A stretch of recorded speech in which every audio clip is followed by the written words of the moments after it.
I'll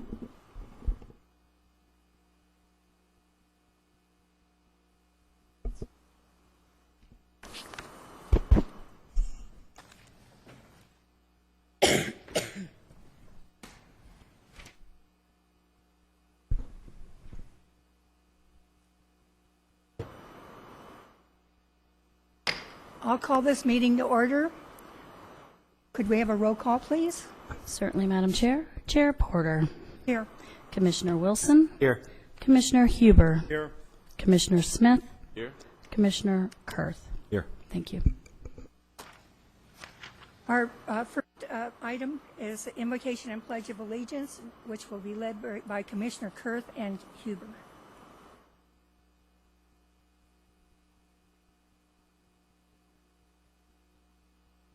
Please bow your head as we pray. Lord, we thank you for the opportunity and the freedom to hold this public meeting tonight. We ask that you bless this meeting and everyone in attendance so that the decisions that are made are in the best interest of this city and its citizens. Amen.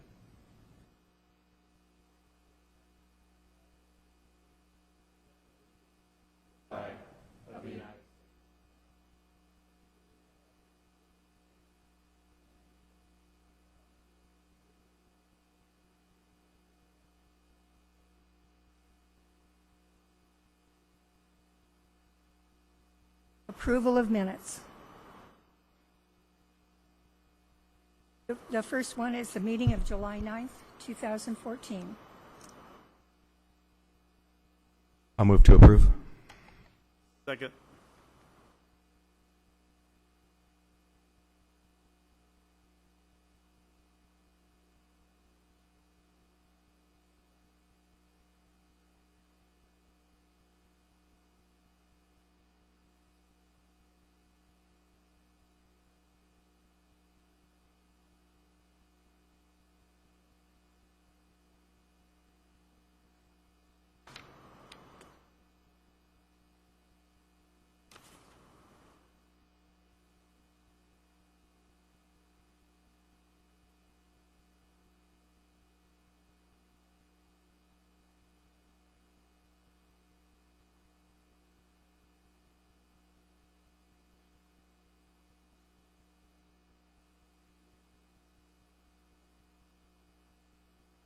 All in favor? Aye. Aye. Those opposed? The next set of minutes is the adjourned joint meeting of the City Council and Planning Commission of July 22nd. Madam Chair, on that last vote, I apologize. I wasn't at that one, so I need to abstain, just for the record.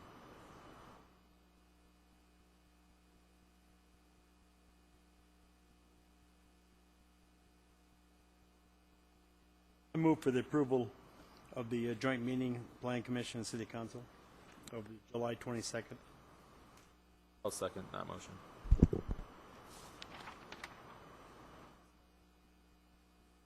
Okay, good.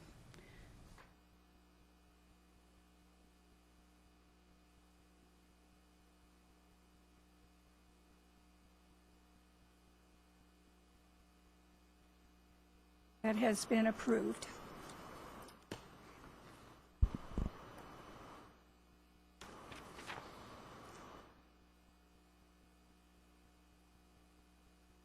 The first item on the agenda is an appeal hearing of the zoning administrator's decision to deny the request for a business license to operate a restaurant and bar. Thank you, Madam Chair, members of the Commission. As you stated, this is case number PLN 14-19, and the applicant is Stacy Wendler with her attorney's firm on behalf of her. Locations 14562 7th Street, and the information materials that you have before you in your additional packet include a couple of items that were submitted by the applicant's attorney's firm, and then there's also some pictures that were submitted by the Sheriff's Department. The request is to operate the Broken Saddle Saloon and Steakhouse on 7th Street in the Victor Plaza, and the concerns that were raised in this originally began with a conditional use permit application that resulted in us discovering that she operated the location, the McAllen's Grill in Rancho Cucamonga. The sheriffs look into that, provided us a history of the background of that location. We met with the applicant, and she told us that she also operated the Screaming Chicken. Therefore, we provided information on that for you as well. The sheriffs did more investigation on that as well and provided information.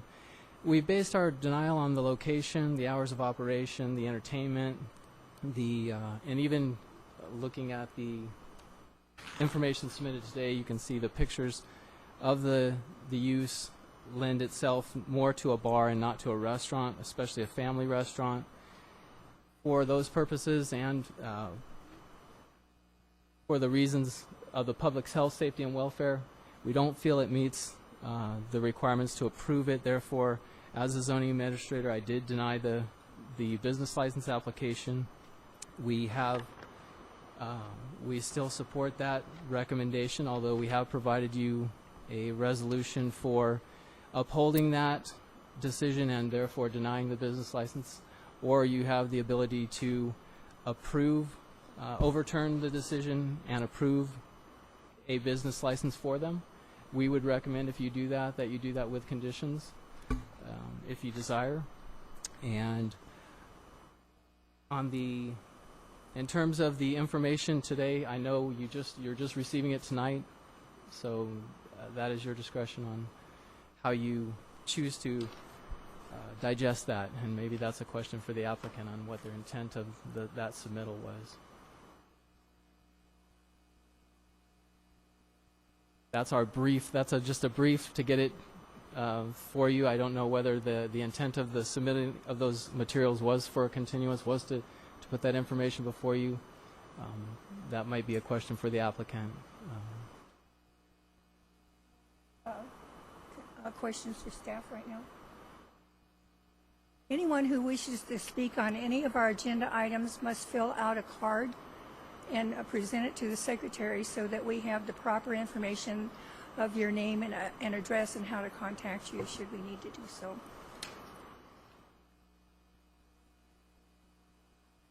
And I'm going to open the public hearing right now and ask Mr. Ralph Saltzman. Good afternoon. My name is Ralph Saltzman. I'm an attorney, and I and my law firm represent the applicant in this matter. Thank you for allowing us an opportunity to address this commission. In my experience in dealing with conditional use permits, ABC licenses, business licenses, and permits, this is a very unusual process in that this is to be a use by right. This is a location determination by administrative staff, and it's not usually something that goes before the Planning Commission. What I would like to do is to ask this commission for ground rules because it seems that there is a view that there's a factual basis for denial of this business license under a code section that is as broad as the sky is long. It defines no standard whatsoever. When we look at 16-7-02030I, and from now on, for the rest of the process, I'll just refer to it as I. It takes a lot less time. I provides no standard whatsoever. The criteria in advance of I sets forth a number of items that must be met or can't be met before a business license is granted or denied. They're specific. They're standardized. One can read what is required by reading the words of those sections. When one gets to I, that's lost. It's up to the whim and fancy of whoever is making the decision, and there doesn't have to be any reason at all, which leaves me with the impression that I cannot lawfully be applied at all. And in this case, it was not lawfully applied. It was applied based upon personality, on innuendo, and on facts that are not substantive. In fact, they're not facts at all. So what I would like to do is see if we can establish ground rules, since this is an appeal, and we have a purported factual basis for the determination from development, I would ask for ground rules. I would ask that this commission rely on substantive evidence. That would be testimony. That appellant be allowed the opportunity to cross-examine witnesses, if there are witnesses, and if there aren't witnesses, then this commission really doesn't have a basis to deny the appeal. I would ask that the commission rely on records only after authentication. That is, not a summary, but real records and real documents, because the difference between a statistical summary and real documents can be overwhelmingly interesting. I think there was a question coming. Yes, this is not a court of law. I understand that. It is a planning commission that is established by state law. Of course. Of course. And we're not supposed to be. We have no standing to be judges as such. But except that this is an appeal of a determination, and findings will be made, and when findings are to be made and a decision is to be reached, then it has to be according to the overall concepts of evidence and law. There has to be a process in order for it to be fair. And I know that this commission wants this process to be fair. So in order for it to be fair, then there has to be compliance with state law, federal law, U.S. Supreme Court cases that go back 120 years, 130 years. There's precedent, there's established process, and what I'm asking for from this commission is for those procedures to be followed. Nothing more complicated than that.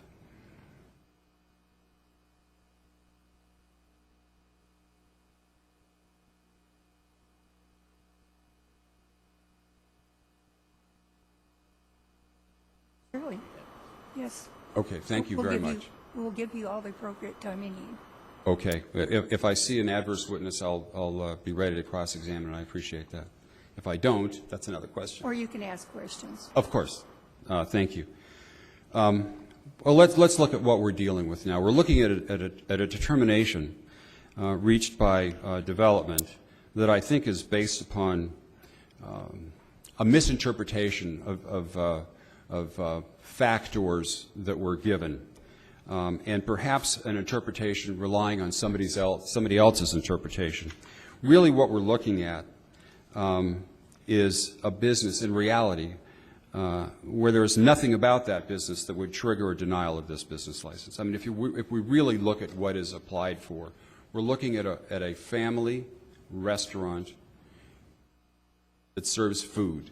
There will be an ABC license. It's a Type 47. A Type 47 is an on-sale general public eating license. I'm sure this commission has looked at that countless times up to this point. And there's nothing about this use, there's nothing about this location that should yield anything other than the license that's been applied for. As I said, I think that there's been a misinterpretation. I was going to say abuse, but I won't go that far. I'll say a misinterpretation of I, and that's understandable given the breadth of I. It has no limits to it.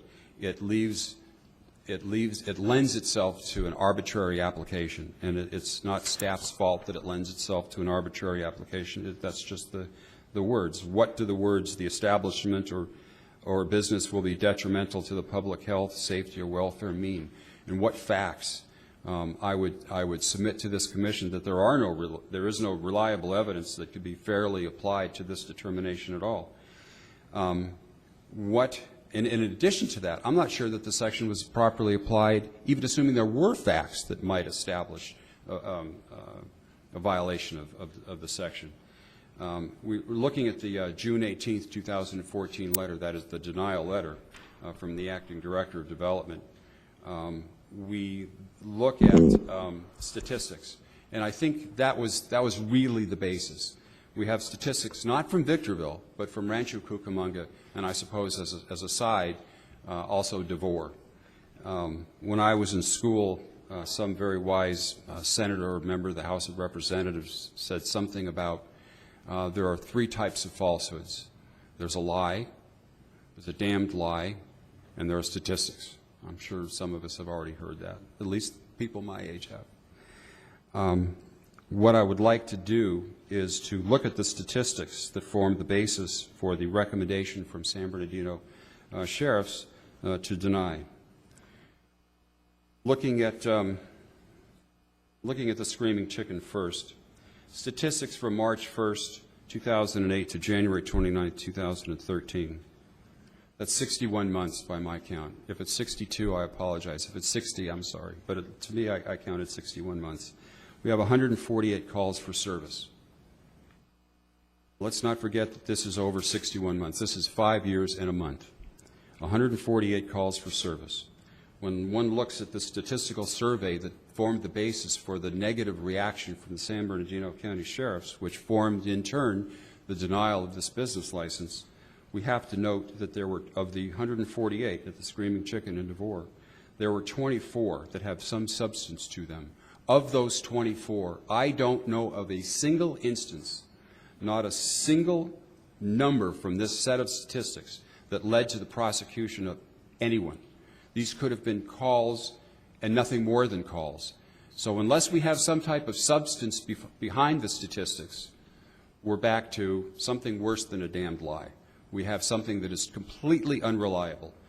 Not only that, but if we have somebody from San Bernardino sheriffs who compile these statistics, I'd like to ask them whether any of these statistics in the first 24 led to anything other than a note card or a call into the station. In addition to that, there were 24. Now, there were 31 that were self-initiated. Now, what does that mean?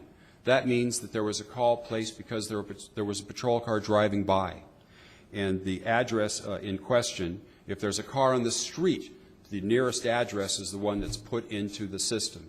I have no idea if there was any relationship between that passing by sheriff's car and any of these undefined 31 reports at all. In addition to that, it says extra patrol, area check, bar check. That means they walked in the place. That doesn't mean they found something wrong. And if they didn't find something wrong, that's wonderful. That's a point in our favor. Business check, vehicle check, subject check, and then 92, by far the lion's share of these calls, miscellaneous calls for service. And if anybody understands what that means, of the 92, if they can define any of these 92, if they can find define two of these 92, I'd like to hear about it, because there may not be any substance to them at all. They may just be passing by without any meaning or any reason for anybody in law enforcement to believe that there's an issue that has to be addressed. McCallum's, same time period. I assume it's also 61 months. We have statistics that show some substance, but I don't know if any, again, I don't know if any of these, not even if one of these resulted in a prosecution, in a follow-up, if there was any facts behind the call-in or the statistic. I don't know if there were reports generated. I don't know if there were arrests. I don't know if anything came of any of these numbers. And without someone telling us and showing us that there were reports and criminal prosecutions, we don't know if there's any relationship between any of these and McAllen's. And we're still, by the way, we're still not in Victorville. Now we're in Rancho Cucamonga. Of the ones that have some crime attached to them, those are 26. There were 16 that were extra patrol, business check, bar check, area check, self-initiated, meaning maybe somebody called. And by the way, it's conceivable that with any one of these, or maybe all of these, the first 26, those might have been calls by patrons where the bar was actually the victim, not the perpetrator, and that perhaps a customer was the victim, not a perpetrator. And then we come to the bottom statistic, 102 miscellaneous calls for service, which means absolutely nothing. So coming to the statistical basis for the recommendation against this business license, we find that there's really no substance to it at all. And by the way, there was entertainment at the other two locations. And with reference to, we have a lot more documentation concerning Rancho Cucamonga, so I'm going to read this, a small portion of this one letter. In Rancho Cucamonga, there was entertainment. There was also entertainment at Devore. And in the city of Rancho Cucamonga, there was a request to reevaluate, not to revoke, but to reevaluate the conditional use permit, which is something that I think a city should be able to do from time to time when necessary. So that process was talked about, but then the entertainment permit was relinquished voluntarily. And after the entertainment permit was relinquished voluntarily by my client in Rancho Cucamonga, we find the following letter dated April 11, 2012. I'll read a small portion of it. It is to the chairman and members of that planning commission, and it is from the principal planner. And it says, on March 14, 2012, the planning commission took no action on this item based on the applicant offering to surrender the entertainment permit within 24 hours. It goes on to say that they did. The owner has surrendered, and so on. And then the line that I appreciate most, also the police department indicates no serious problems have occurred since the entertainment permit was surrendered, and all permit required activities have ceased. Then the police department is quoted as saying, the police department has indicated that their request for reevaluation is not needed at this time. So if we take out entertainment from the Rancho Cucamonga equation, then we don't have a police problem under anybody's interpretation, whether it's based upon a misinterpretation of statistics or not. We don't have anybody complaining about anything about the establishment. By the way, I deal a lot with the Department of Alcoholic Beverage Control. It's been a daily business of mine for the last 37 and a half years. And I can tell you that the Department of Alcoholic Beverage Control works hand in hand with every law enforcement agency in California, 3,000 cities and 58 counties. If there is the type of problem that has been alluded to statistically, that the ABC will file an accusation and take a Type 47 license. They'll revoke it. They're not shy of doing that. They give due process, they have a hearing, there's cross-examination, and they will revoke that license. As to DeVore, there was one infraction where a fine was paid. It had nothing to do with anything we're talking about. It had to do with a pair of dice. And it resulted in an accusation brought by the Department of Alcoholic Beverage Control, and a fine was paid. In McAllen's, there was no infraction. There was no ABC violation. The entire time that my client was in ownership of that business, the ABC took no adverse action whatsoever.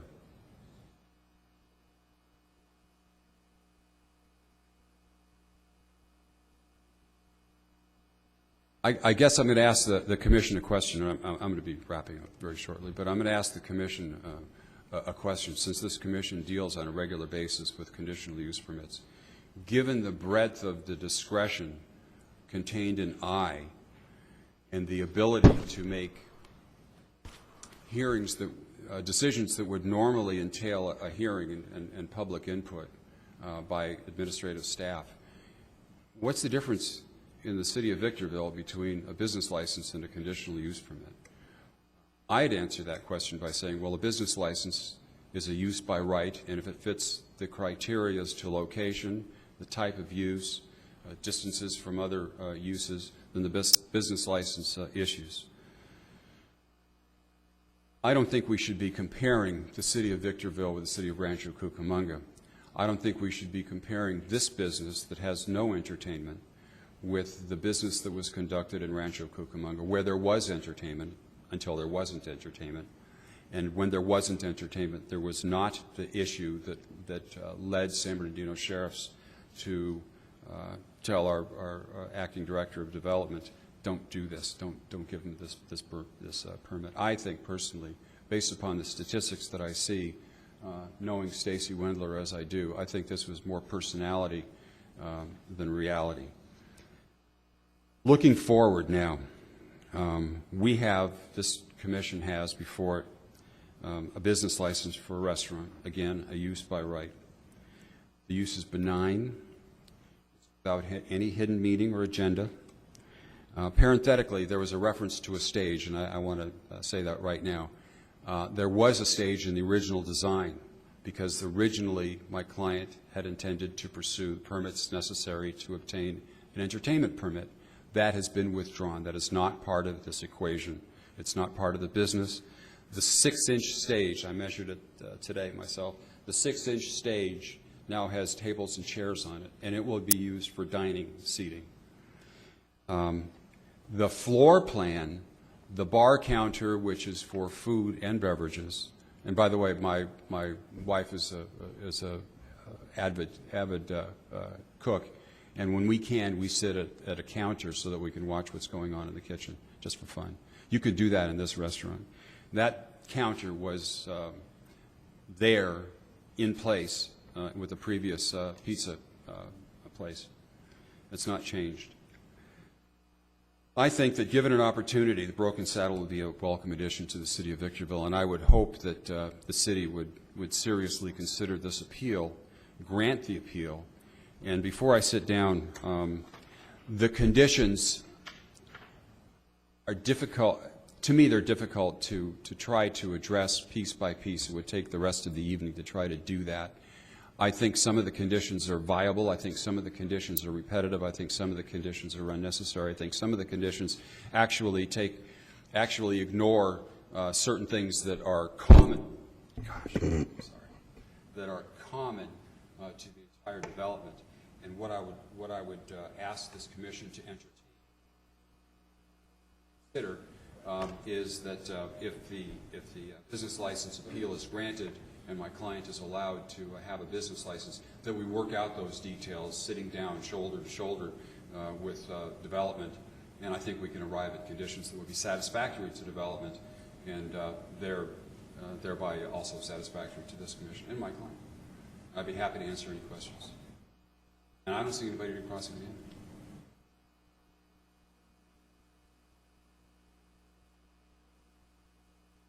end. Thank you. Thank you very much.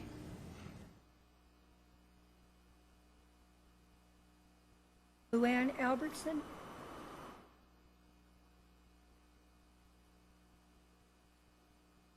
Would you please speak into the mic? Sorry, for the secretary. Thank you.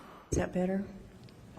I just want to let you know kind of my background. I was in the hospitality background for over 10 years, and when I had a chance to do something different, to work at a restaurant, I jumped on it. I was so excited.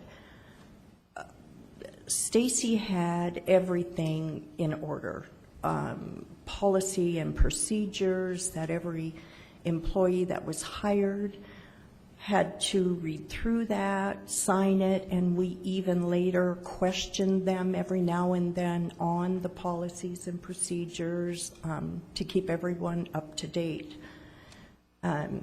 She ran a tight ship. Everybody had a job to do, and that's what they did. Even the security. We had probably, I'm thinking, 10 security there. They worked different days, different hours, and they also had a separate policy and procedure that they needed to follow, you know, for any problems. They were on top of everything. Now, my regular hours were Monday through Friday, 8 to 5, sometimes later. I never had any problems. Never had any problems. No one ever called the police, you know. I was there after hours sometimes. I was there for dinner. I would just show up, you know, and I never witnessed any problems there.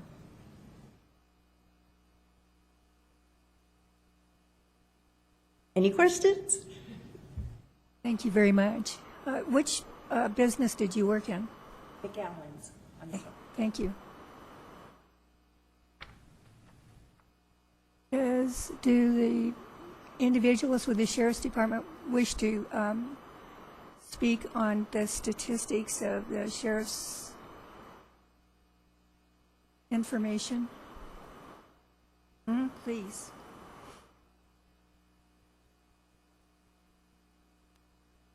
Ladies and gentlemen of the Commission, I'm Deputy Waterhouse. I'm assigned to the Victorville City Station.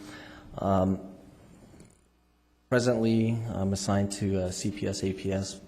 Prior to that, I worked 2 years. I was assigned to the alcohol compliance team for the City of Victorville. As far as the stats go, if that's what you want me to explain in here.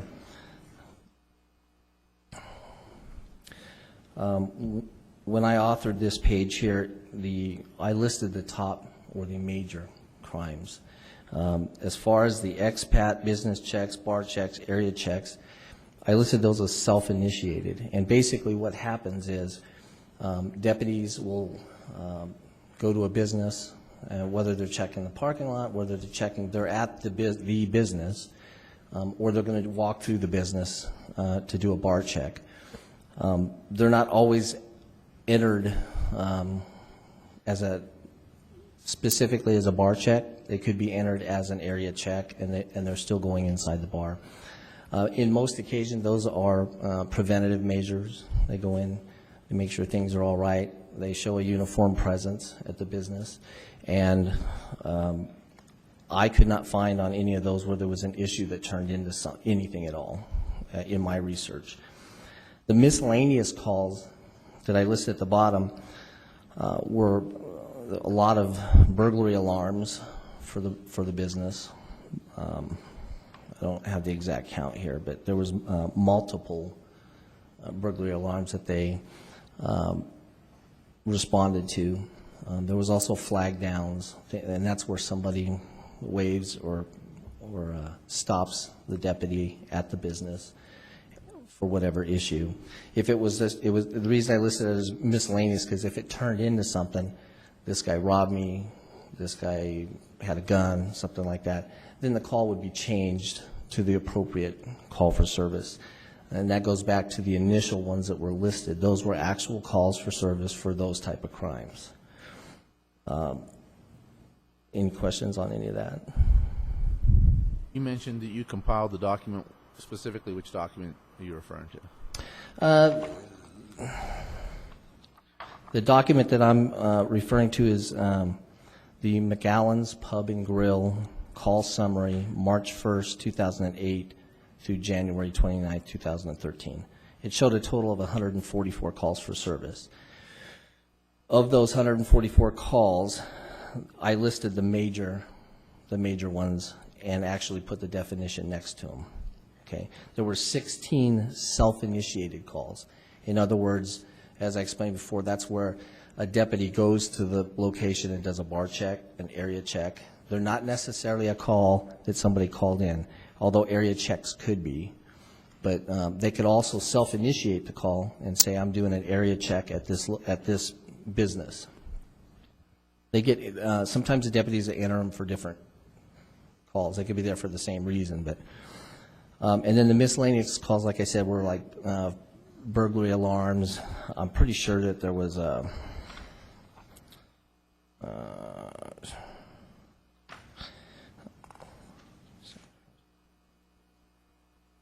there was a call for patrol info, SO request. These are calls that they are a call for service, but they're not of the dangerous nature, if you will. They could be a civil issue, it could be a parking issue, it could be anything like that. That's just how dispatch enters the call.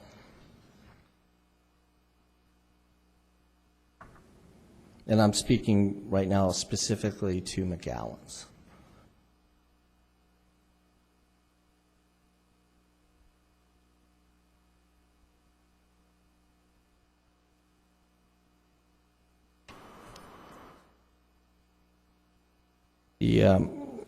Of those 26 calls, as I said before, I listed those and also put the definitions, but that's where an actual written report was taken.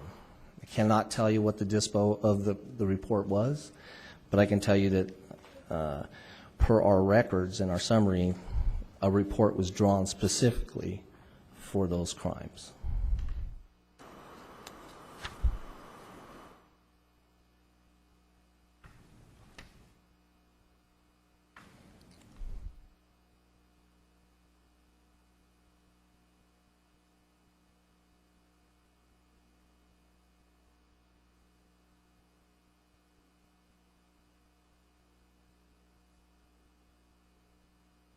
Thank you very much.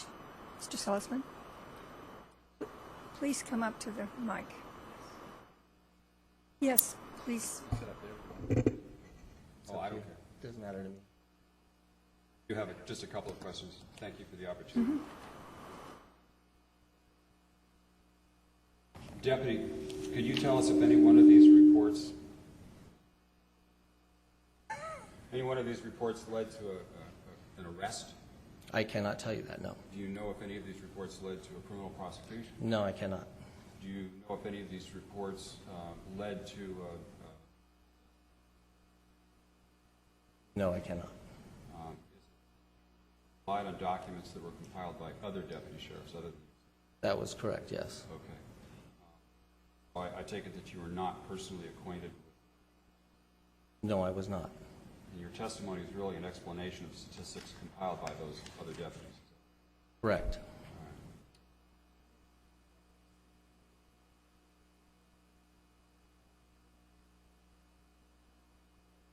Time period? I did not, no. Well, I'm just asking you. You're the only guy I've got up here. No, I did not. Okay. Take it then that you did not compare the raw statistics that you've been discussing for the talents with any other establishment. That's correct. No, I did not. I have nothing further. Thank you very much. You. No other questions? Do you have anything further? Further to add? No, just basically the information, it was one of my duties working as the alcohol compliance team is information is brought forward to myself and my partner, reference potential business owners that have an alcohol license attached to them. And basically, I believe it was sometime in January of this year, it was brought to our attention, amongst other businesses that we investigate or do backgrounds on. And that's when we started looking into the other business. It wasn't until we had a meeting with Ms. Wendler and I think it was Mike Brewer, he was an ABC consultant, that we found out about another location. And that's how I compiled my information. I talked to the alcohol compliance team, which are responsible for doing the same exact type of work that I do in Rancho, and that's where I obtained the information from. In doing the letter that was sent to the Planning Commission, our concerns were that although the business was a Type 47, which is a bona fide eating establishment, it was ran more like a nightclub or a bar, which is the exact same statement that her ABC consultant stated in the meeting that we had with them, and I believe that was in May of this year. So our concerns are, even though they're only asking for a 47, which is a bona fide eating establishment, that's what they had prior to that, and it wasn't ran as a 47. It was ran more towards a bar or nightclub, the hours, and that type of way of running the business. So that was our concerns.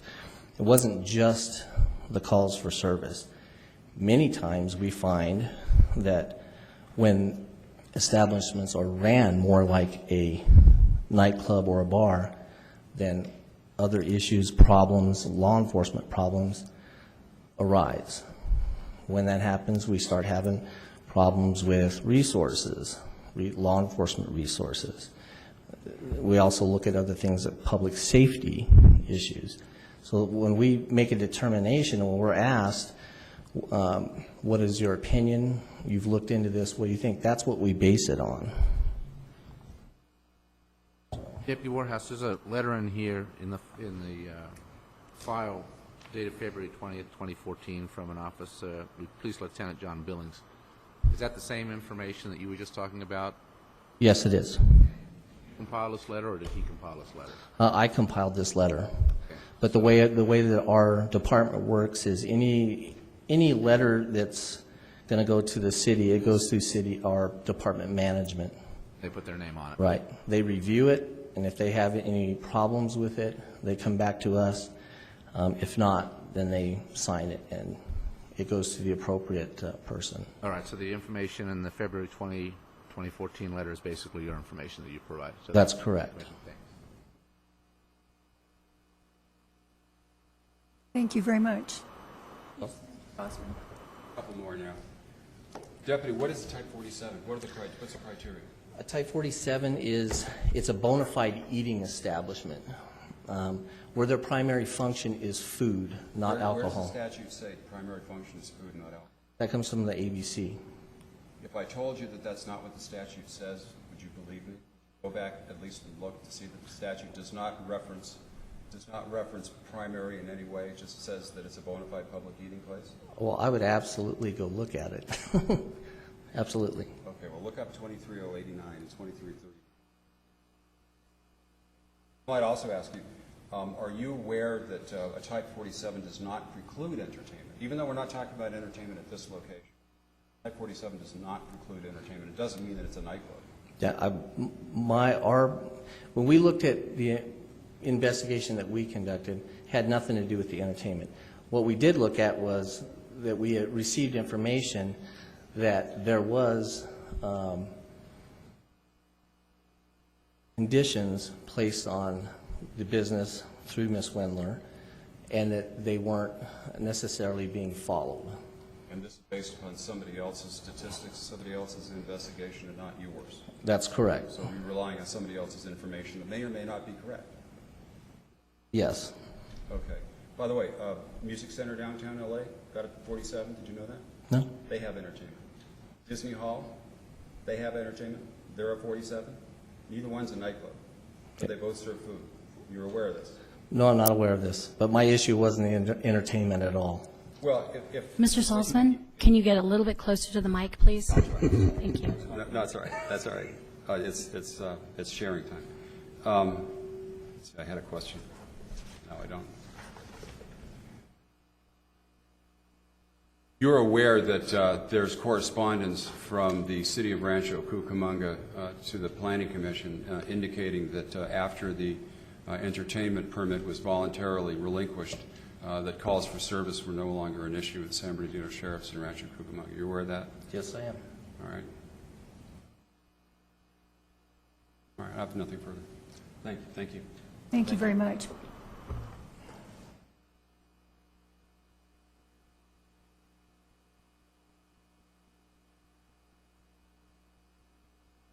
If we want to continue this matter to study the new information that we have gotten delivered to us tonight, do I have to close the, I can leave the public hearing open. So we should leave the public hearing open at this point.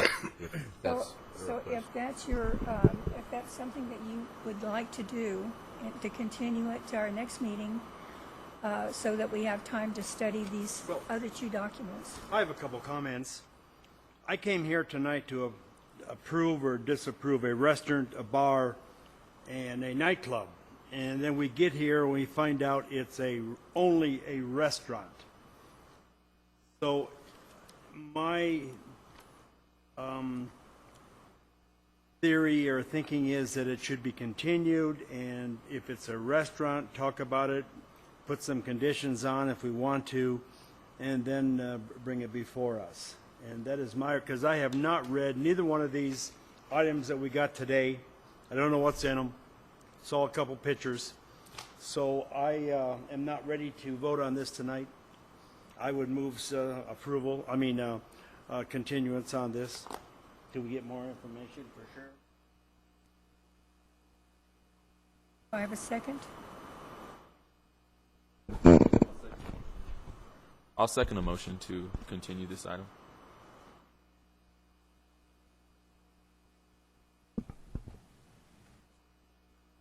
The public hearing is staying open? Staying and open. Are you going to continue it to a date certain? Our next meeting is in September 10th at 5 o'clock. Before we vote, can I ask a question? Sure. The in our package here, there is a scenario upon that would be an approval of the restaurant application, basically overriding the zoning administrator's decision. And within that one, there are a number of conditions, like 8 of them. Is your intent to continue to work on these conditions, or study them more, or simply just? No, we got all this new information just tonight, so and we haven't even read this. Okay. So that's, right now, we're still leaving our options open. I did hear from the applicant's attorney that there was an interest in, talking about some of the conditions. Is that something the applicant is interested in or not, or in the interim while the hearings continue? If the commission's pleasure is to continue this to September, I would personally and specifically request an opportunity to discuss these conditions with development, so that we can arrive at conditions that make sense to the city and are acceptable to my client at the same time. I'll bet we could do that if given an opportunity. Thank you. Any further questions? So let's vote. And that was to continue. That's to first meeting in September, which is the second. Yeah, second Wednesday of the month.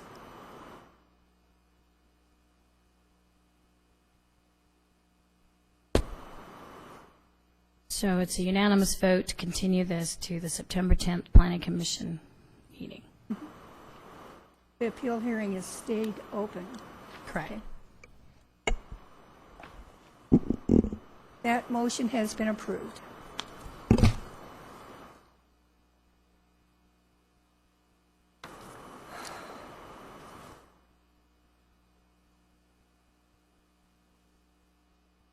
Agenda item number 2. Thank you, Madam Chair. Agenda item number 2 is planning case DEV 14-00003. It is various amendments to Title 16 of the Municipal Code, including but not limited to commercial manufacturing uses, the definition section, the land use table, a sound barrier for residential uses along Highway 18 and Highway 395, residential wall height, alcohol sales, and prohibiting land uses such as massage establishments, bars, nightclubs, internet cafes, sweepstakes and gambling, tattoo parlors, pawn shops, smoke shops, gold exchange businesses, various loan and money services, including payday loans with an environmental exception. This applies to all parcels within the citywide. We did receive 2 add-ons. There was a 2-page letter from Carlos Rodriguez with the BIA requesting that you continue some of the various code amendments that pertain to residential development. There is a 1-page add-on from Doug Robertson, our city manager, refuting those requirements from the BIA, or the request from the BIA. And then with that, I'm going to start off by giving a briefing on the alcohol proposal. I'll be followed by Michael Starzinski, who will go over the miscellaneous code amendments, and then Chris Borchert will start the discussion on some of these commercial uses that we're looking at, either prohibiting or limiting some of those establishments. To start off on the alcohol code amendment, I want to give a little background on how we've arrived here. It started in January with the City Council's strategic planning session. Some of their goals included a safer community and higher value residential. After that, we established some joint meetings. The Commission and City Council sat down on April 22nd and engaged in a joint workshop talking about problematic commercial uses. One of those types of uses that were just discussed was alcohol establishments. There was presentations by Supervising Agent Armando Gonzalez from ABC. Also, our police captain, Sam Lucia, provided a presentation. What we found during that discussion was that the city has an overconcentration of alcohol establishments, specifically off-sale establishments that sell alcohol for off-site consumption. And we also were informed by the PD that these alcohol establishments have a negative impact on the community and businesses, along with a disproportionate demand on city services. What we gathered from that meeting and what we're proposing today is based off of that joint workshop that we had. It's geared towards limiting the convenience, the number of these establishments within these overconcentrated areas, limiting the proximity of these facilities from sensitive land uses like residential districts, and imposing stricter operating standards to avoid these public nuisances in the future. What we did is we looked at a criteria of what other cities have implemented when they're looking at limiting these establishments in overconcentrated areas, and the predominant feature that came out was limitations on the building size, distance requirements, and limitations on the display area of alcohol within that establishment. Based off the PD's presentation on alcohol establishments such as small liquor stores, those are the areas that they're focusing most of their calls for service on, mainly due to nuisance issues. So we incorporated some of those requirements in this proposal for you to review today, and hopefully recommend on to the City Council for consideration. What I want to do is break it down, this code amendment, into off-sale establishments and on-sale establishments. Attachment A of this proposal gives a breakdown table of where we currently are at, what we currently allow, and what would be allowed under this ordinance proposal. It provides distance requirements and establish criteria for areas that are overconcentrated. And just to define what overconcentration is, it's a census tract that has a higher ratio than the county has as a whole. So if you take the county's population and create the ratio of how many licenses the county has as a whole, and then you relate that to Victorville's census tract and their population, they spit out a number of how many they allow within that census tract.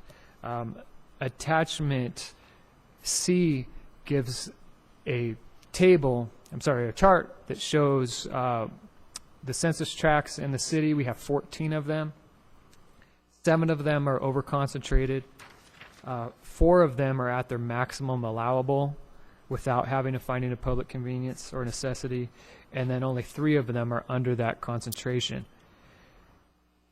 So we've also provided some more documentation. What we found is that the Victor Valley as a whole has an overconcentration. 57% of the population within the Victor Valley lives within a tract that's overconcentrated. None of the cities within the Victor Valley have established a ordinance that provides criteria for establishing a finding of public convenience or necessity. So Victorville would be the first if this is established. And what the criteria for the finding of public convenience is based off of is what some other similar cities like Ontario, San Bernardino, El Cajon have established. It's based off of the size of the building. So what we're proposing is a 12,000 square foot limitation. So retail establishments that are under 12,000 square feet would not be allowed within an overconcentrated tract And those that are over 12,000 square feet, they'd be limited to 10% of their floor area for alcohol sales. Moving on to the distance requirement. Currently, we have a 300-foot distance requirement for just establishing a conditional use permit for any type of alcohol sales. What's proposed in this ordinance is to bump it up to 600-foot separation. So based off of that, liquor stores, convenience stores that are under 12,000 square feet would not be allowed within 600 feet of sensitive land uses such as residential, schools, religious facilities, parks, and playgrounds. Convenience stores that only sell beer and wine would be allowed within the 600 feet with approval of a conditional use permit, only within areas that are not over-concentrated. Retail establishments that are over 12,000 square feet, a grocery store, a Rite Aid, they would be allowed within 600 feet as long as they have less than 10% of their area allocated for alcohol sales. That, however, would be allowed to, there's provisions in that distance requirement, if you're over 12,000 square feet, to have a larger display area if the Planning Commission reviews it through a conditional use permit. So if BevMo came to the city of Victorville, they could locate within 600 feet of a residence or sensitive land use if they're in an area that's not over concentrated and they've obtained a conditional use permit that the Planning Commission allows to go more than 10% of their floor area for alcohol sales. And then finally, on-sale establishments. We witnessed in the first item, when we talk about restaurant establishments, there's been issues with the Type 47 license having some gray area of whether it's a nightclub or a restaurant. What other cities down the hill have been transitioning to is requiring, it's unfortunate, but requiring restaurants to obtain a conditional use permit, regardless of their proximity. So this would establish, this proposed code amendment would establish all restaurants that are selling beer, wine, and liquor to obtain a conditional use permit. This gives the city more teeth to regulate them and make sure that they are a bona fide restaurant. In addition to that, we've added definitions for restaurants that make it clear that alcohol sales are ancillary to the overall establishment. That should be a bona fide eating establishment. And we also set distance requirements for another on-sale use for bars and nightclubs.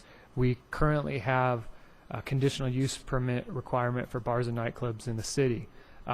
This proposal would limit bars and nightclubs if they're located within 600 feet of residence. So it would not, or sensitive land uses, I should say. So if it's near a school, a park, residence, the bar or nightclub would not be allowed within that distance. And that's measured from property line. There's also been some operating standards that are affiliated with these proposals, and these are ones that are derived from other cities that have used them thus far. We have Deputy Waterhouse here if you have any questions about the training requirement that's affiliated with this for off-sale establishments. And with that, we're available if you have any questions. I can hand it off now to Mike to go over just some of the miscellaneous code amendments that are under a separate resolution. Yes, Commission. The miscellaneous code portion of this DV 1403 is really only a few items. It includes the addition of uses in the commercial manufacturing zone. We're actually expanding available uses in the land use table. We've added some general definitions in the definition section. We've also added a sound barrier for residential uses along Highway 18 and Highway 395, and a clarification to the residential wall height. Staff acknowledges that BIA comments we received. However, only the sound barrier item would affect residential developments, and that's along approximately 3 miles of residential zoning along Highway 395 and Highway 18. It's already required on one of those tracks, and the general plan requires the decibel reduction, so we'd like to keep that in the code amendments. And staff recommends approval of this portion, and that would be Resolution P14049. And then in terms of the controversial land use discussion there, we, as Scott mentioned, the strategic planning session that the council had, the goal of higher value residential, safer community, and prettier community. The uses that we're looking at there that were listed can be detrimental to both safety and higher value residential. Safety aspect, a lot of these money surface uses like pawn shops and gold exchange businesses, they're very easy for thieves to break into somebody's house and steal jewelry and take it to them and get money. It makes it very convenient. It also, you know, you can take your own stuff there and do it when you're in a tight spot for money. So it's detrimental to lower income communities, and that's what a lot of the articles will point to that we provided. Massage establishments and the other uses that we have listed on there, some of those are just the image of the city. And if we want to get higher value residential and a higher value resident to live here than buying those houses that cost a little more, then the city needs to look, you know, like someplace people want to move to.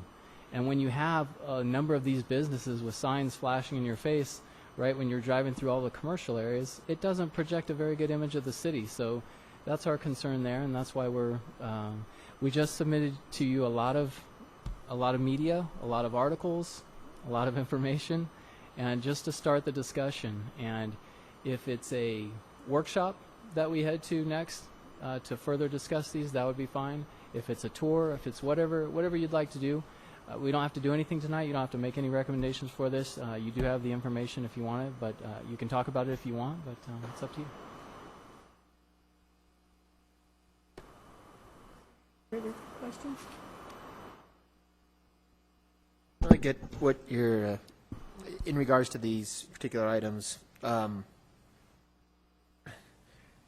a massage establishment, how do you determine preferable one versus a non-preferable one? Because I mean, I use massage.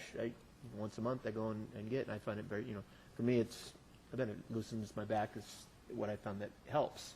But how do you differentiate between a standalone massage versus exactly and that's that's where the discussion would go to. Is it a size requirement? Is it a service requirement? You know, like I guess when you think of a legitimate place, you would think of more of a spa with that offers more services than just massage alone. And so those are the things that we need to discuss and decide what stipulations and what restrictions or requirements we place on them if we want to keep them. If I agree, though, spas should be allowed. I think maybe a workshop might be in order to define it on these items and a little more clarification.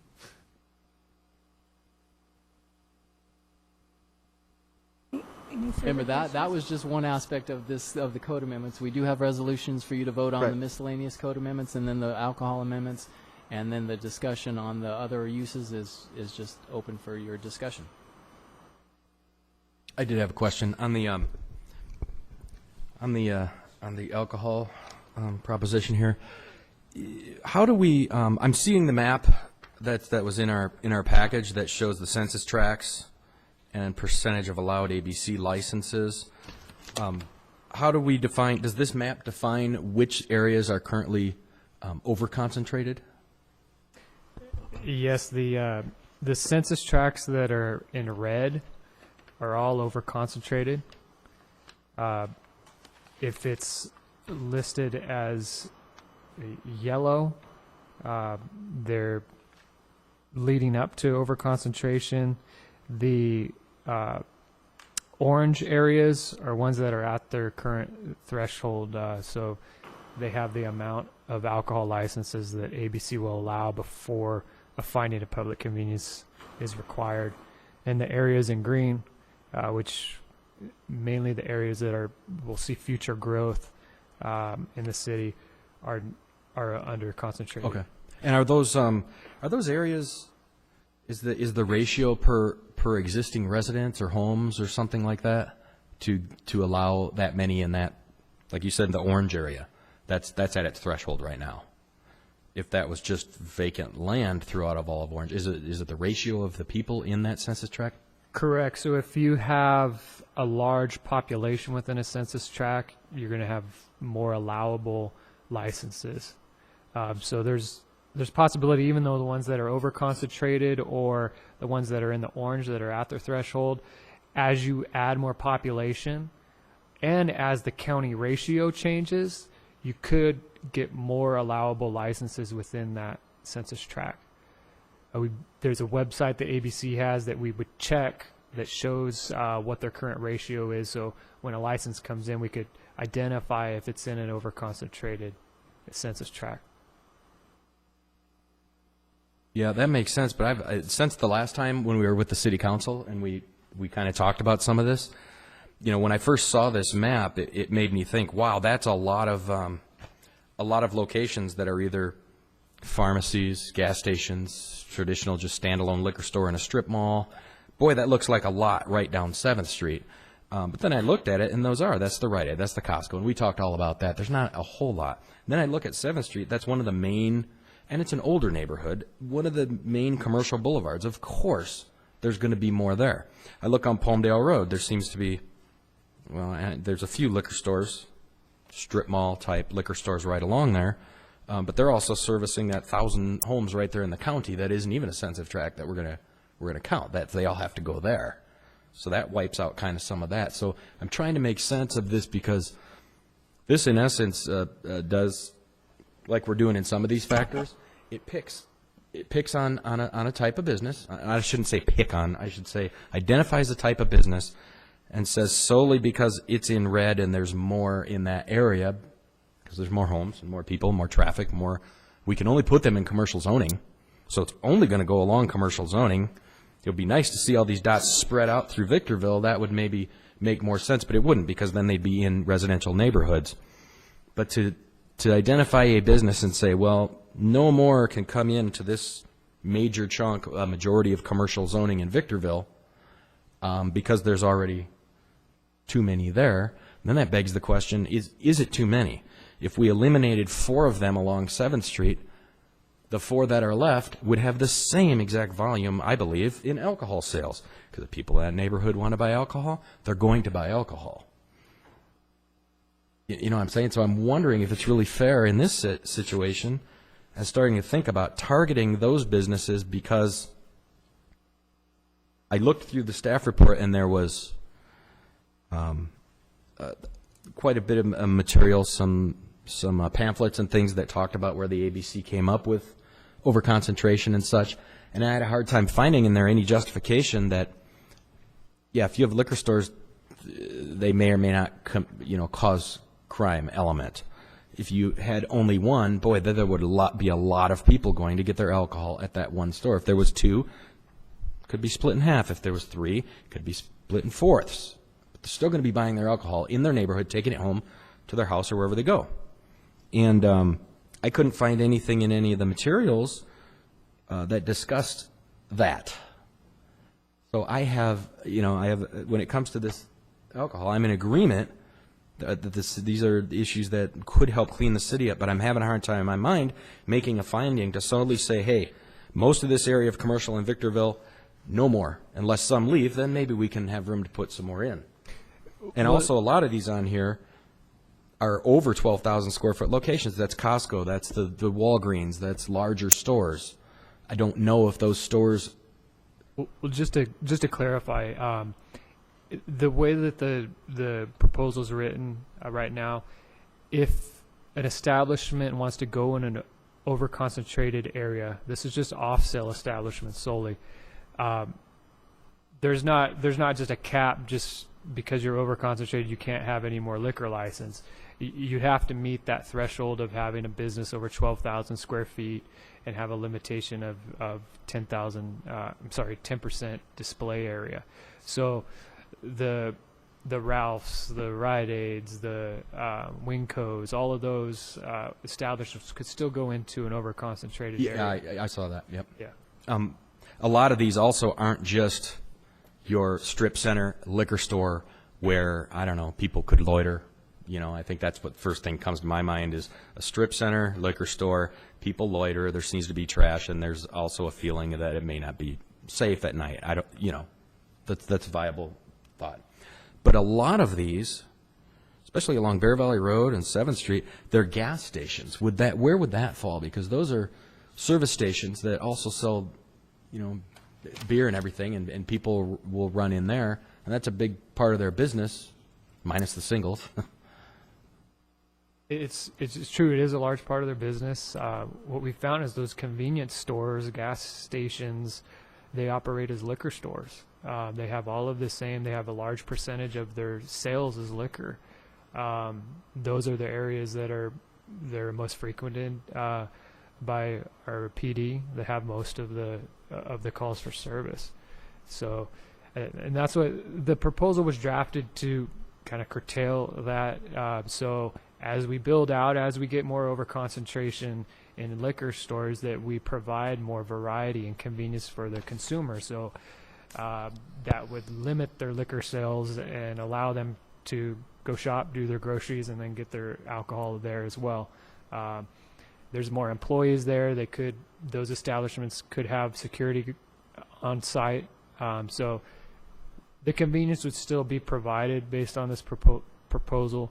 It would obviously limit some businesses that are less than that threshold from establishing in those over-concentrated areas.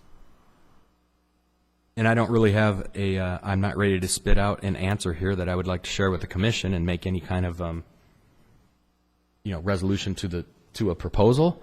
However, I think to sum it up, my biggest concern is the gas stations in Victorville. Looking along Bear Valley Road, we have vacant land. We'd like to see the new Chevrons come in, the Mobil, the Arcos, whatever may come in. And those are all going to be selling beer. And in my neighborhood over here, I see there's a whole bunch in one pocket. And those are the gas stations, and a Rite Aid and a few others. And I like to have the choice of my gas stations. I want to have a gas station on this corner, one on that corner. It might be the way I travel. It might be pricing. But I would hate to knock out new gas stations or fuel into newer pockets of the area because they're not able to sell any kind of beer or wine or something. This was just a proposal we put together. So if the commission wishes to allow convenience stores that are part of a gas station to sell beer and wine, or even liquor within those over-concentrated areas, that's something that can be added, obviously, before it goes to council. I think I'd like to make that aware to the commission as we move forward, getting there. And but also, you made a good point, Scott, about some of these older gas stations. They'll come in and it's just got a canopy and one pump, and it's really a liquor store. Can we figure out a percentage such as the 12,000 or above that can't have any more than 10% of their floor space? If we've got a new fuel station come in that I think deserves to sell, the beer and wine in a new building, but a certain percentage, so they don't just turn flat into a liquor store with a gas pump. We could easily add another line under the finding of public convenience or necessity, so that for those over-concentrated areas. So a convenience store that's selling beer and wine would be allowed through a conditional use permit. You could even say a convenience store attached to affiliated with a fueling station. That's something that could be easily added. Okay, I don't know the exact details, but I'd like to. My recommendation is to go in that direction. So did you want to continue the resolution on alcoholic and then have it brought back, or do you want to? Do we need to add go that wording? through all that, or is there something, Chris or Scott, that you could put together quick, knowing what I'm getting at?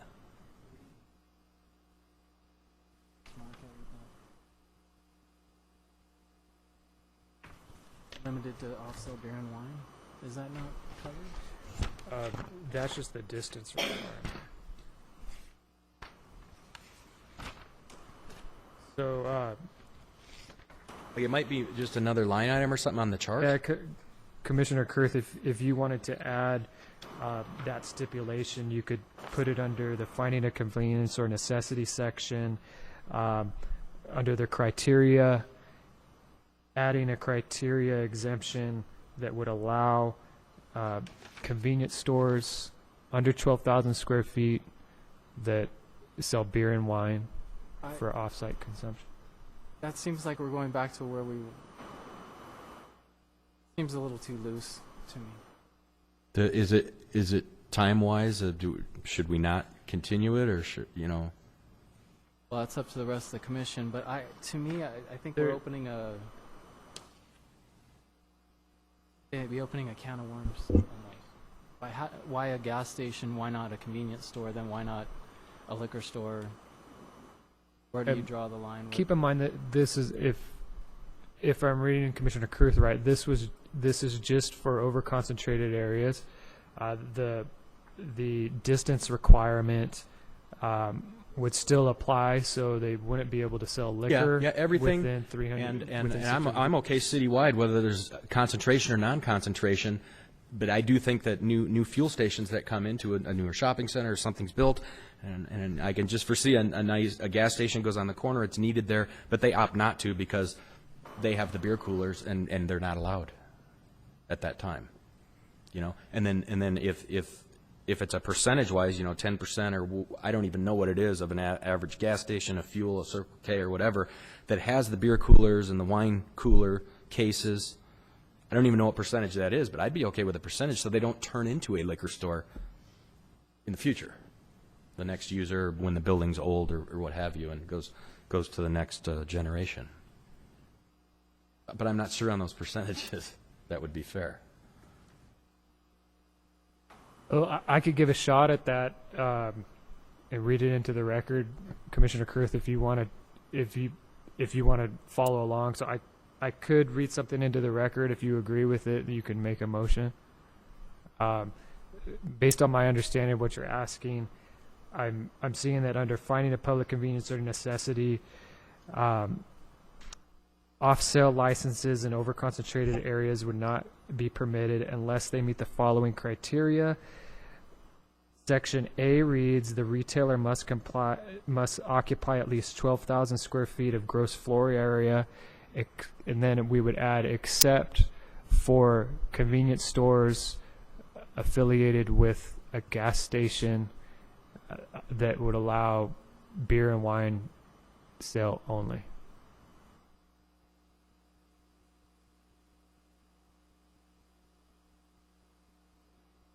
You could modify it if you want.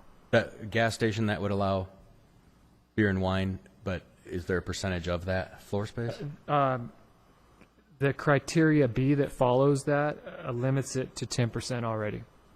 So that would still apply. I'm fine with that if the commission is. And I know is this now moving into part of a motion for the remainder of this as well? No, this is a separate resolution for alcohol. Are you ready for me to open the public hearing? That would be good. I'll declare this public hearing open, and I have one card of someone who wishes to speak, Mr. Gordon Nichols.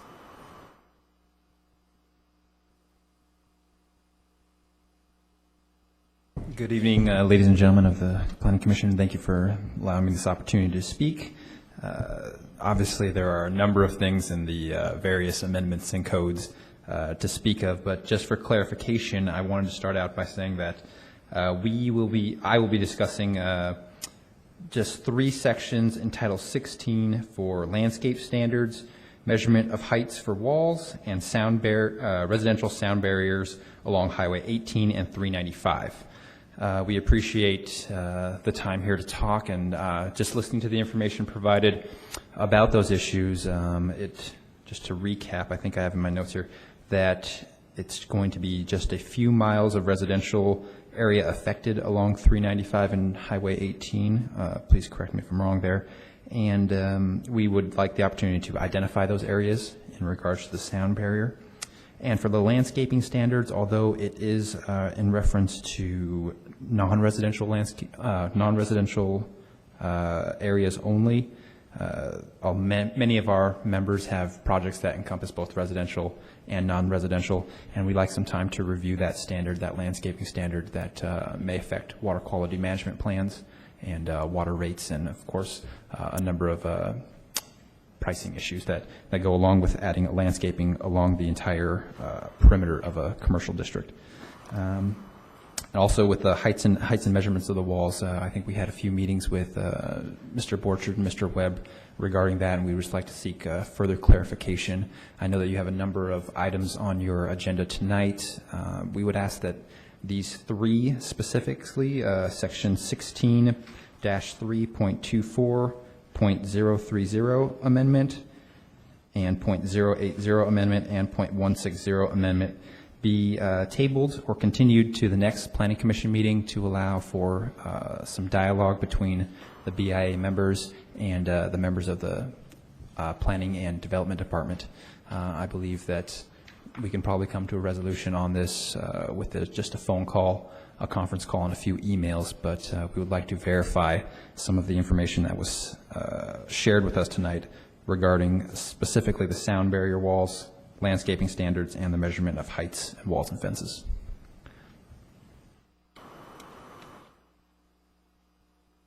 I'm not sure if those were a separate resolution that you had on there, but is there any other questions regarding that? Just for clarification, I'm sorry, but your name's not on the board there. You mentioned that the residential sound barrier along Highway 395 and Highway 18 would only affect approximately 3 miles of residential land. Is that correct? Correct, and that's based on what's the existing zoning. Okay, current. great. If we hopefully do get this item continued to the next Planning Commission meeting, we just request a little bit of documentation on that so we can verify and study this information. Once again, we're not coming out objecting against the ordinances or the definitions, just asking for a little bit additional time to review them, have a dialogue with the Development Department, and discuss the issues before they are voted on. Thank you. Thank you. Does anyone else wish to speak to this matter? Then I will close the public hearing.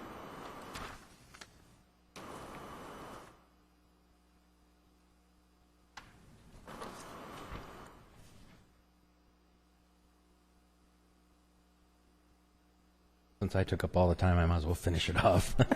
Before I do, I was just going to make the motion on these three items, and Scott, I was going to ask you to add that language again. Okay. But Mr. Debortnowski suggested that maybe it would be better to identify that use as a business with a majority of its sales from fuel. That might help clarify. So I'll make a motion to recommend to the City Council and find the code amendment exempt pursuant to Section 15061B3 of CEQA. And on the Alcohol Code Amendment, adopt the Resolution P14-052, recommend the City Council approve of the alcohol portion of case number development 14-00003 along with the following modification. That would be the addition to section 16-3.07.020 A2IA. The current proposal reads the retailer must occupy at least 12,000 square feet of gross area. The addition would state, unless the retailer is tied to a fueling station with the majority of the sales being fuel sales, limited to beer and wine only. Thank you. And I'll move to, do we want to continue? Did we talk about continuing? Probably Those should are the handle three. the resolutions independently. You have one resolution on the alcohol issue. I'd suggest maybe taking an action on that first. A second for the first two items? The first one item, it'd be just, Chris, is that correct? It would just be Resolution P 14052 with the modified language. Correct. Environmental assessment. Environmental assessment, correct. Second.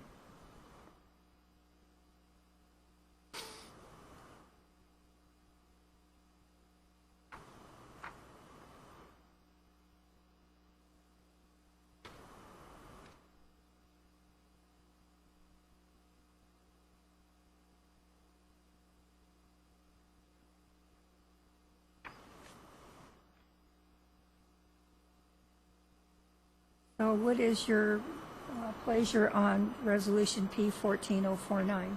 Did you want to continue that?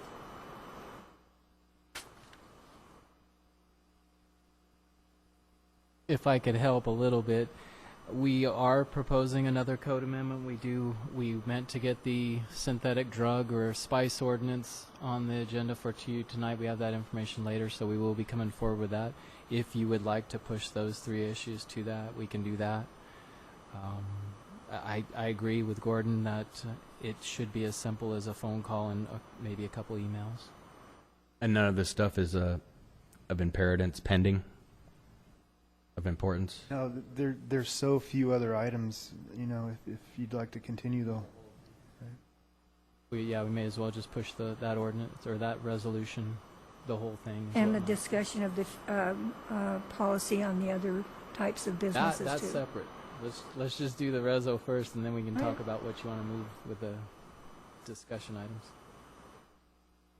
That'd be related to the miscellaneous code amendments. We've already done the other two, right? Oh, we have not Or done, talking about We've all done- three? we have not done 14049. That's before you right now. And That's- to my understanding, this is a request to continue, or Right. a thought to continue that item. I'd like to make a motion to continue that item. I'll second. To the September 10th. Correct. That one resolution. For the Dash record, 14-049. for the record, the public hearing on that has been closed. However, no action is taken on that item until the continued hearing.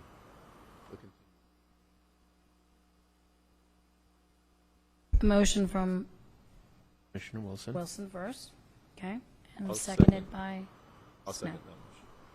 All right.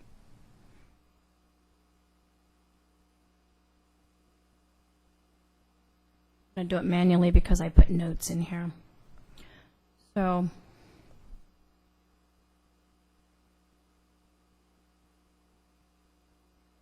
okay, now we can vote on that one, reso to continue. It was unanimously decided to continue that item to September 10th, the reso 49. And then lastly would be the discussion items, if you have any recommendations or thoughts or anything. Well, we've only got two public hearings at the next meeting. Why don't we start our discussion on that then? Sure. And then see what we want to do about that. I'd agree doing that too, just because that discussion may get a little bit more in depth, and I think it probably deserves it. And we've got others to hear after this tonight, so I'd be in favor of taking that up on the next one a little bit more in depth. Andre, can we I do agree. that as a new business item, or? At the We're next not meeting, yes, you discussing- could. Yeah, since we're not discussing any actual changes. Correct. Okay.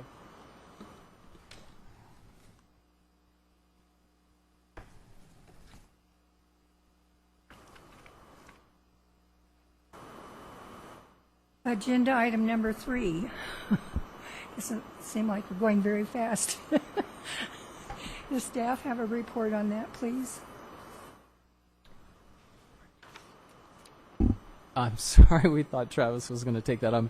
This is, yes, Madam Chair, PLM 14-13, site plan and conditional use permit to allow for a new 58-foot tall wireless communication tower disguised as a eucalyptus tree. It's located at 15695 Village Drive. The applicant has worked with staff to come up with a design that is, we feel is good for the area, fitting for the area, and we support approval. I could expand a little bit more. I'm sorry. The location of the tree is off of Village Drive along the alley in the rear. That's where the monopine or eucalyptus tree will be in the rear. They will plant eucalyptus trees around the front and side of the property to hopefully blend the tree in the future. I'll declare the public hearing open and ask if anyone wishes to speak on this item.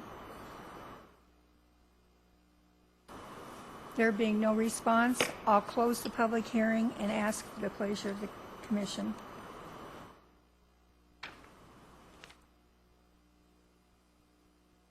On this resolution, I'll go ahead and move to find the project category exempt per CEQA section 15303, new construction or conversion of small structures, and adopt resolution number P-14-045, approving the conditional use permit portion of case number PLN 14-00013, and adopt resolution number P-14-044, approving the site plan portion of case number PLN 14 -00013.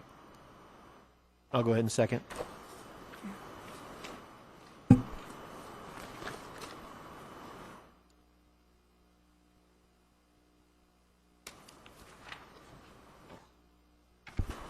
That item has been approved.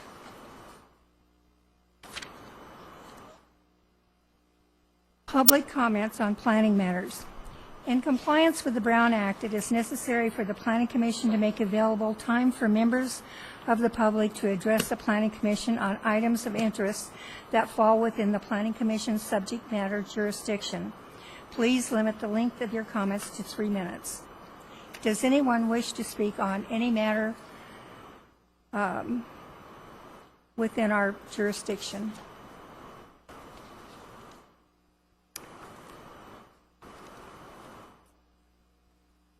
Agenda item number 4. Thank you, Madam Chair. This item is a suspension request to further postpone the required installation of street improvements, landscaping, and the undergrounding of utility lines located at 13415 Sabre Street. This item is basically a cleanup proposal that will suspend these street improvements, landscaping, and undergrounding utilities, similar to what the Commission approved or suspended at their July meeting for the neighboring building that will be located directly west of this existing facility. Staff supports the suspension as currently proposed. Does anyone wish to speak to this matter?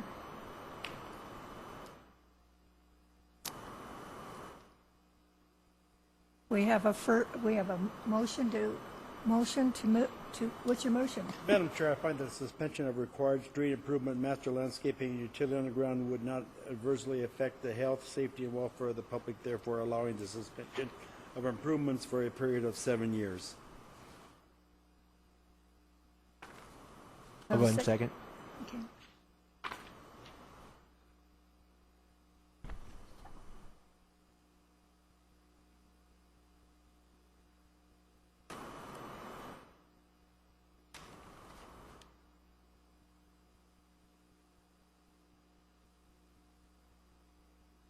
That suspension agreement has been approved.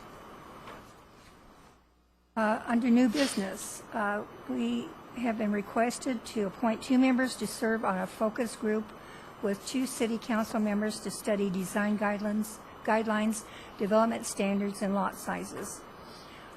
It's my recommendation that Commissioners Kurth and Wilson sit on that committee because they deal with a lot of the issues that are presented. But That would be my recommendation. Rob has put a lot of work into that, and I talked to him many times over the last couple of months on that, and Bob is be very, very good on it. are you willing to do that? Okay. I am, if you guys are okay with it. Your comments? You want to make a motion? Sure, I'll move that that we appoint Rob Frith and Bob Wilson on the guideline development and standards and lot size. I will second.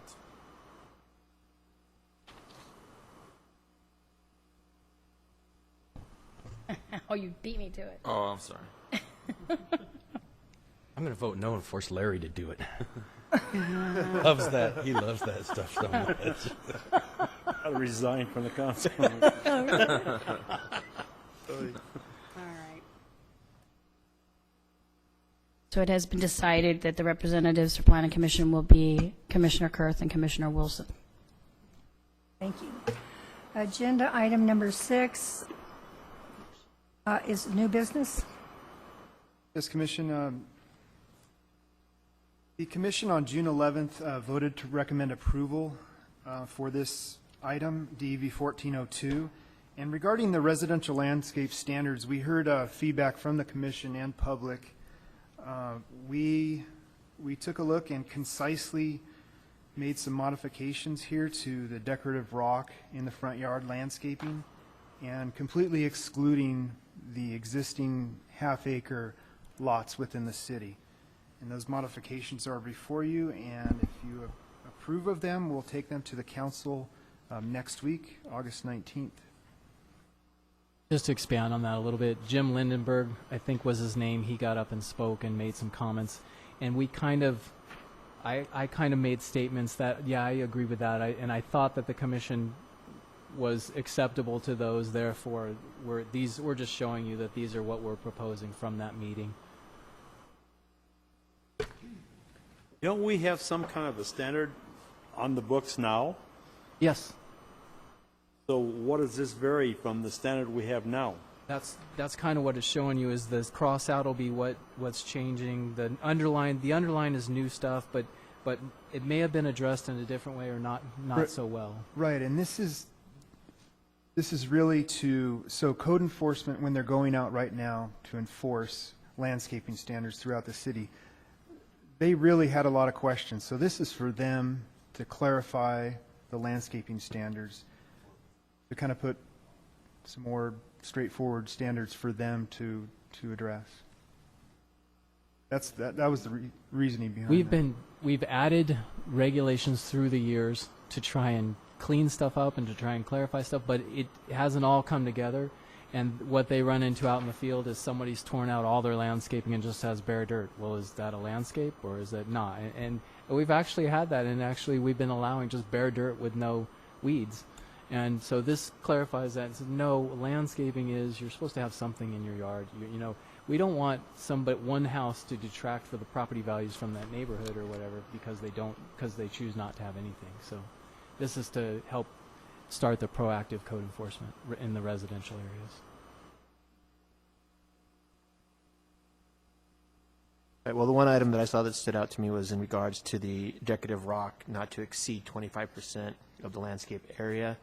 I think that's small based upon, especially if you're going with like drought-tolerant plants that aren't going to really expand and grow to maybe cover a larger area to get a bigger footprint.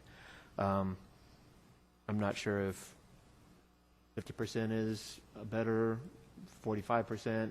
I don't know what the magic number is, but I think 25% is low.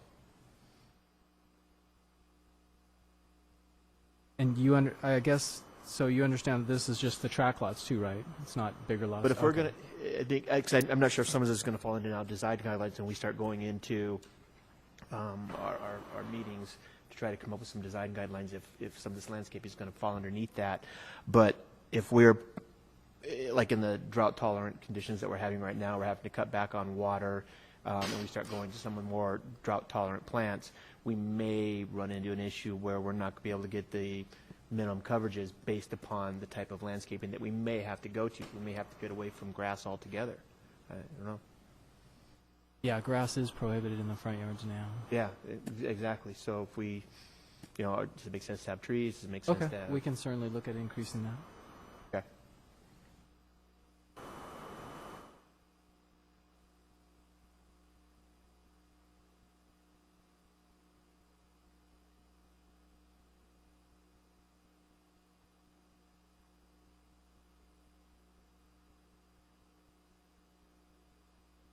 do you have a figure in mind that should be increased to?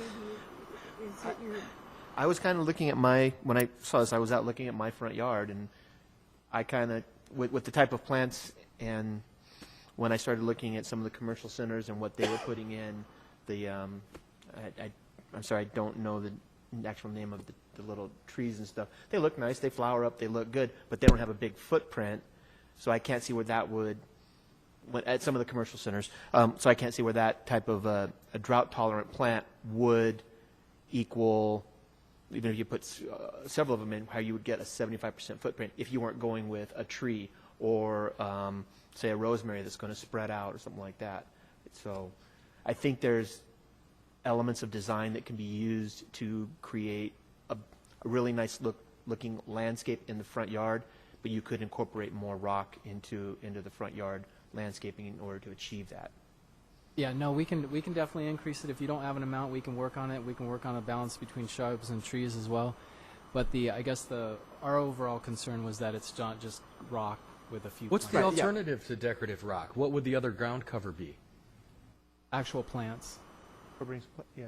Juniper, I looked at some of the newer, desert landscape front yard of a track house, and it really is pretty much all, decorative rock with little mounds and pockets of plants coming up, and even the tree trunk.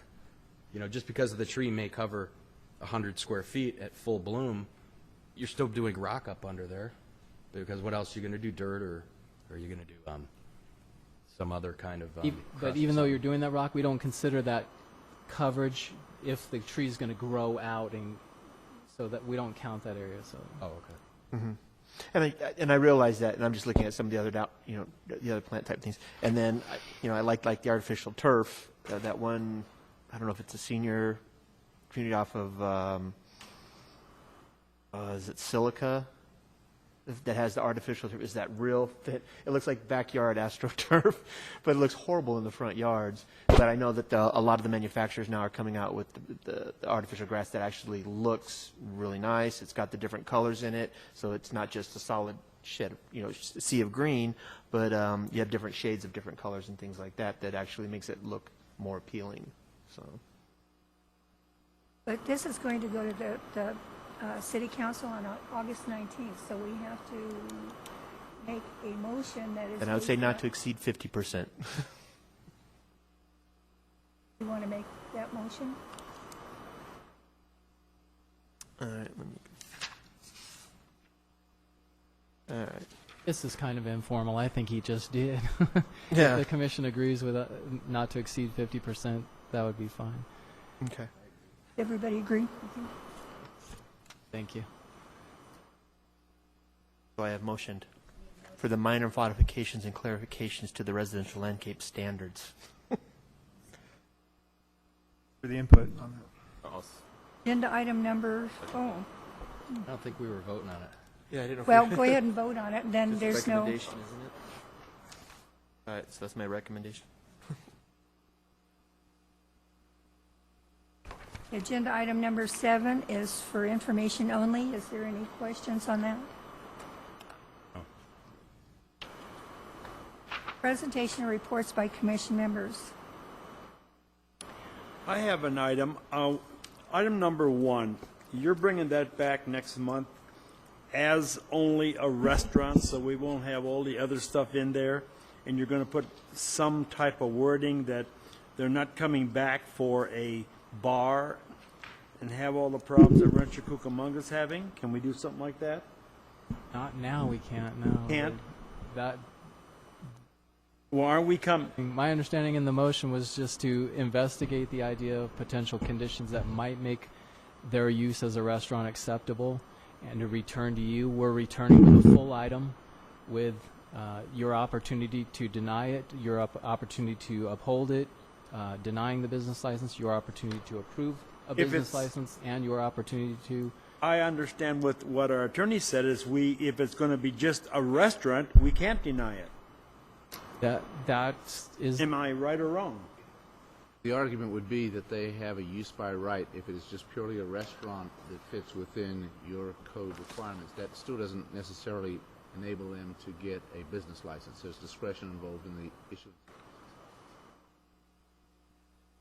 permitted use, but here the issue is whether or not they get a business license. Some discretion as to. Then you're going to study this a little bit more and give us all the information out of here that we can use for or against or whatever. Absolutely. So we have more idea what we're doing. I mean, I thought we should have known this was coming back as a restaurant only tonight. Not that we'd have voted on it, but it made my train of thought so much different. Maybe different questions I would have asked you. So the change in application only came in on the 8th, I believe, where there was an amended application to make the use more restricted. But it seems like they're going to come back and want a bar and all this and all that. And Are you going to also be meeting with their attorney in the next few? Sounds like, in accordance with your direction, we will sit down and try and see if there are conditions that are agreeable to everybody and bring those back to your consideration before ultimately making decisions.